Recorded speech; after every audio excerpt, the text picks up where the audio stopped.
കൊല്ലം ചിതറയിൽ സംശയരോഗത്തെ തുടർന്ന് ഭാര്യയുടെ മുഖത്തും ദേഹത്തും ആസിഡ് ഒഴിച്ച് കൊലപ്പെടുത്താൻ ശ്രമിച്ച കേസിൽ ഭർത്താവിനെ ചിതറ പോലീസ് പിടികൂടി.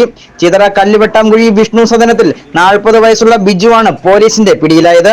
ഈ കഴിഞ്ഞ 27-ാം തീയതി രാത്രി 7:30 ബിജുവിന്റെ ഭാര്യയും മാതാവും മാത്രം താമസിച്ചു വന്ന വാടക വീട്ടിലെ ജനൽ തള്ളി തുറന്ന് വീടിനകത്തിരിക്കുകയായിരുന്ന കവിതയുടെ മുഖത്തും ദേഹത്തും ബിജു ആസിഡ് ഒഴിക്കുകയായിരുന്നു.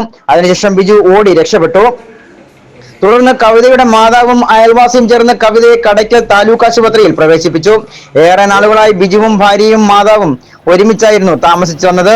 എന്നാൽ സംശയരോഗത്തെ തുടർന്ന് മർദ്ദനം സഹിക്കവയ്യാതെ ഈ അടുക്കയാണ് ബിജുവിന്റെ ഭാര്യയും മാതാവും തൊട്ടടുത്ത വാടക വീട്ടിലേക്ക് മാറിയത്. ആസിഡ് ആക്രമണം നടത്തിയ ദിവസം രാവിലെ ബിജുവും സുഹൃത്തും കവിത താമസിക്കുന്ന വാടക വീട്ടിലെത്തി ഒരുമിച്ച് താമസിക്കുവാനുള്ള ചർച്ച നടത്തിയെങ്കിലും കവിത പോകുവാൻ തയ്യാറായില്ല. ഇതിന്റെ വൈരാഗ്യത്തിലാണ് രാത്രി 7:30 കവിത താമസിക്കുന്ന വീട്ടിലെത്തി കവിതയുടെ മുഖത്തും ദേഹത്തും ആസിഡ് ഒഴിക്കുന്നത്. ചിതറ പോലീസ് കവിതയുടെ മൊഴി രേഖപ്പെടുത്തിയ ശേഷം ഭർത്താവ് ബിജുവിനെതിരെ വധശ്രമത്തിന് കേസെടുത്തിരുന്നു. ചിതറ പോലീസ് ബിജുവിനെ പിടികൂടുവാനുള്ള അന്വേഷണം നടത്തിവരുന്നതിനിടയിൽ ഇന്നലെ രാത്രിയോടുകൂടി ബിജുവിനെ കല്ലുവെട്ടാൻകുഴി ഭാഗത്തു നിന്നും പിടികൂടുകയായിരുന്നു. കവിത ഇപ്പോഴും ചികിത്സയിലാണ്.